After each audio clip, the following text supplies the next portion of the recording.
హెచ్చరిక, దైవజనుని హెచ్చరిక. ఎండిపోయిన ఎముకలారా లెండి అంటే ప్రవచనం ఎత్తి ప్రవచించగానే ఏం జరిగిందో చూడండి. మనం క్లుప్తంగా వెళ్ళాలి కాబట్టి అక్కడ 7వ వచనంలో, నేను ప్రవచించుచుండగా గడగడమని ధ్వని ఒకటి పుట్టెను. ఏం పుట్టిందంట అక్కడ? ఆ ఎముక ఇటు వచ్చింది, ఈ ఎముక ఇటు వచ్చింది, ఆ పుర్రి ఇటు వచ్చింది, ఈ హస్తం ఇటు వచ్చింది, ఆ కాలు ఇటు వచ్చింది. బడబడ బడబడ బడబడ బడబడ బడబడ బడబడ బడబడ బడబడ బడబడ బడబడ బడబడ హస్తి పంజరాలు తయారైపోయినాయి. ఏమంటే అక్కడ ఏమొచ్చింది? శబ్దం వచ్చింది, కదలిక వచ్చింది, కదలిక వచ్చింది. నేను చాలా చోట్ల ప్రసంగం చేస్తుంటానండి.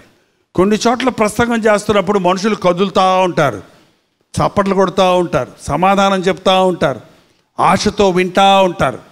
ఏంటంటే కొన్ని చోట్ల వాక్యం చెప్తుంటే స్తంభాల్లాగా కాంక్రీట్తో వేసిన బొమ్మల్లాగా అటాగా కూర్చుంటారు. వీళ్ళు చచ్చినోళ్ళ బతికినోళ్ళ, వీళ్ళు చచ్చినోళ్ళ బతికినోళ్ళ చెప్పండి. కోమలోకి వెళ్ళిపోయిన వాళ్ళ.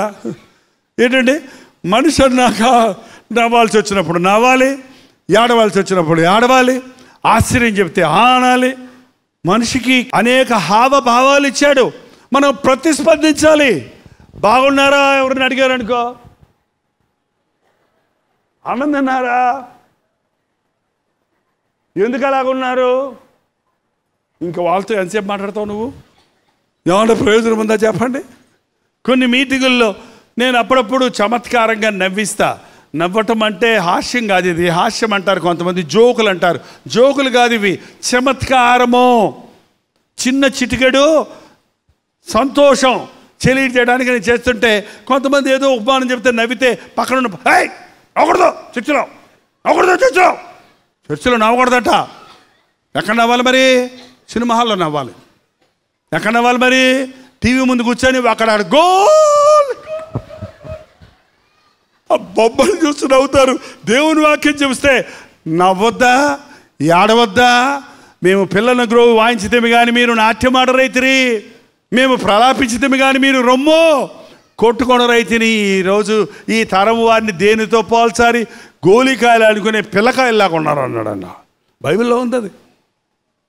స్పందించాలి. పాట పాడినప్పుడు నా యేసయ్యా అన్నప్పుడు మనస్ఫూర్తిగా సంతోషంతో చేతులు ఎత్తి పాడాలి.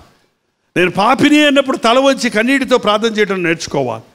దేవుడు గొప్పవాడు అన్నప్పుడు ఆర్భాటంగా చప్పట్లు కొట్టి ఆయన్ని స్తుతించాలి. ప్రభువు నేను పాపిని అన్నప్పుడు రొమ్ము కొట్టుకొని వేధించాలి.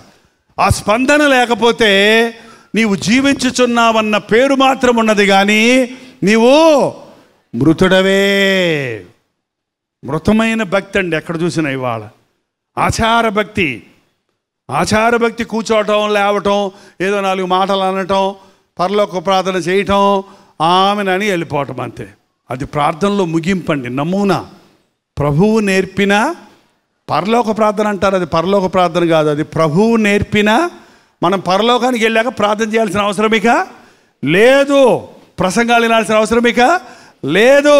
అక్కడ ఆకలి లేదు, దప్పిక లేదు, చింత లేదు, కన్నూరు లేదు, వ్యాధి లేదు, రోగం లేదు, బాధ లేదు. ఇక ఎప్పుడు ప్రభు సన్నిధిలో కూర్చొని పాటలు పాడుతూ ఆనందించడమే. కొంతమందికి పాటలు అంటే ఇష్టం ఉండవు. ఇన్ని పాటలు పాడతారేంటి, ఎప్పుడు పాటలు పాడతారేంటి ఏంటండి? ఇక్కడ పాటలు ఇష్టం లేని అందరూ పరలోకం వెళ్తే ఏం చేస్తారు మీరు? 24 అవర్స్ పాటలే అక్కడ. ఎంతకాలం? 24 అవర్స్ దేవాది దూతలు, వరు కెరూఫులు, శరాపులు, దేవదూతలు, కోట్లకులు దేవదూతలు యెహోవా పరిశుద్ధుడు పరిశుద్ధుడు పరిశుద్ధుడు పరిశుద్ధుడు అని ప్రతిగానాలు చేస్తూ ఉంటారట. పరలోకం వెళ్తామా? చూడాల్సినవన్నీ చూసేసి, తినాల్సినవన్నీ తినేసి, చేయాల్సినవన్నీ చేసేసి ముసలోడిని అయిన తర్వాత వెళ్తామన్నాడు ఒక ఆయన. ఏంటంటే ఎప్పుడంటే వెళ్ళేది? ఎప్పుడు పిలిస్తే అప్పుడు వెళ్ళాలి, మనం సిద్ధంగా ఉండాలి. మరణం ఎప్పుడో తెలియదు, ప్రభు రాకడ ఎప్పుడో తెలియదు. ఆయన వచ్చేటప్పటికి మనం సిద్ధంగా ఉండి, ఆయన వచ్చినప్పుడు ఆయనతో పాటు ఎత్తబడే వధువు సంఘములో మనం ఉండాలి. అది క్రైస్తవ భక్తి సారం. 3 రోజుల భక్తి కాదు ఇది, 40 రోజుల భక్తి కాదు ఇది. మరణము వరకు నమ్మకముగా ఉండు, నేను నీకు జీవ కిరీటం ఇస్తానన్నాడు ప్రభు. అందులో నిన్ను దేవుడు ఉజ్జీవింపచేయాలని ఆశిస్తున్నాడు. నువ్వు నమ్మితే, నువ్వు సమర్పించుకుంటే, నువ్వు అడిగితే దేవుడు ఒక అద్భుతం జరిగిస్తాడు. యెహెజ్కేలు గ్రంథంలోని 12వ వచనంలో, కాబట్టి ప్రవచనమిత్తి వారితో ఇట్లనము, ప్రభువు యెహోవా సెలవిచ్చినదేమనగా, నా ప్రజలారా, మీరున్న సమాధులు తెరచదను, సమాధుల్లో నుండి మిమ్మల్ని బయటికి రప్పించి ఇశ్రాయేలు దేశానికి తీసుకొని పోదును. నా ప్రజలారా, నేను సమాధులు తెరిచి సమాధుల్లో నుండి మిమ్మల్ని బయటికి రప్పించగా నేను యెహోవాని తెలుసుకొని మీరు తెలుసుకొందురు. మీరు బ్రతుకున్నట్లు నా ఆత్మను మీలో ఉంచి మీ దేశంలో మిమ్మల్ని నివసింపజేసేదను. యెహోవానగు మాట నేను మాట ఇచ్చి దానిని నెరవేర్చదనని మీరు తెలుసుకుందరు. నీవున్న సమాధిలో నుండి నిన్ను బయటకు తీసుకొని వస్తాను.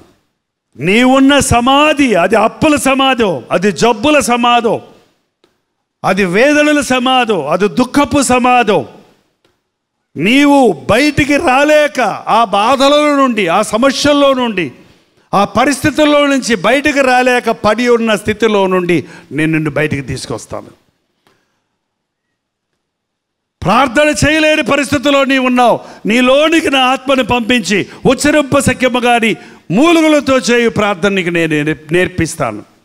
నీ బ్రతుకులో పోగొట్టుకున్న సమాధానమును, సంతోషమును, నీ బ్రతుకులో నీకు అవసరమైన గురిని నేను నీకు బయలుపరుస్తాను అని ప్రభు చెప్తూ ఉన్నాడు.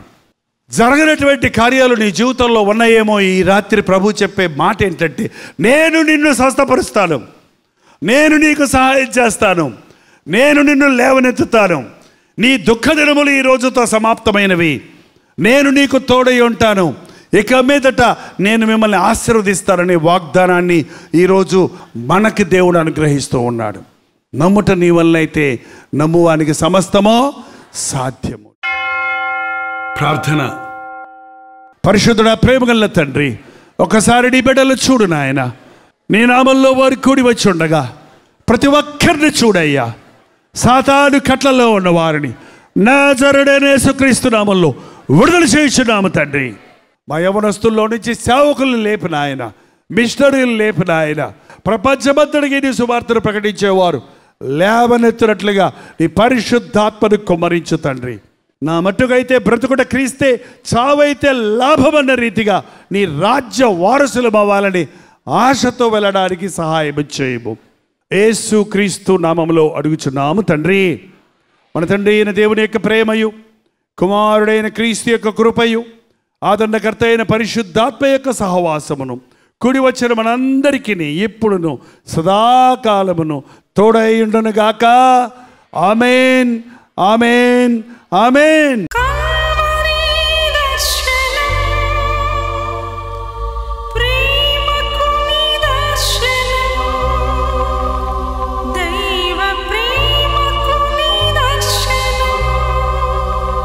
తెలుగు, తమిళ, హిందీ, మలయాళం, బెంగాలీ, ఒరియా అనే 6 భాషల్లో టెలివిజన్ ప్రోగ్రామ్స్ కొనసాగుతూనే ఉన్నాయి. భారభరితమైన పరిచయంలో మీరు సహకరించాలని ఆశిస్తే ప్రభు మిమ్మల్ని ప్రేరేపిస్తే మీ విరాళాలు, కానుకలు డాక్టర్ జై పాల్ ఫౌండేషన్స్ అనే ట్రస్ట్ నెంబర్కి మీరు పంపించవచ్చు. అవి నేరుగా టీవీ ఛానల్స్కి వెళ్తాయి. అందులో ఏది నేను మా సొంత పరిచయం కొరకు ముట్టుకోవటం లేదు, వేరే పరిచయం కొరకు ముట్టుకోవటం లేదు. టెలివిజన్ పరిచయలో ఇంకా సువార్త వెళ్ళని వారికి అది అందించాలని ఆశతో ఒక 20 సంవత్సరాలుగా కొనసాగుతున్న పరిచయం కొరకు ప్రార్థించండి, మీ సహకారాన్ని అందించండి. ఈ విషయం మీకు ఇంకా ఎవరైనా కావాలంటే 89393939 అనే నెంబర్కి మార్నింగ్ 10 నుంచి ఈవినింగ్ 10 లోపల మీరు ఫోన్ చేయండి. వివరాలు తెలియజేస్తారు.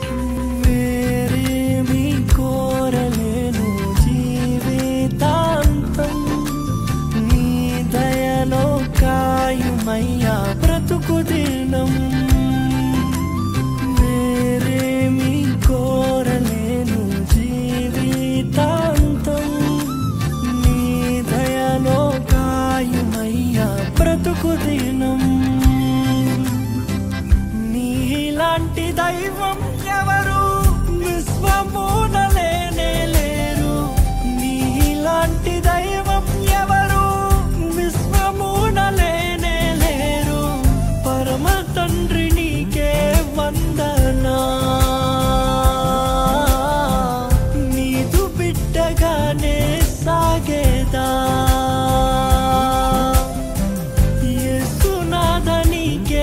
వందనా జీవితాన్ని పలికేదా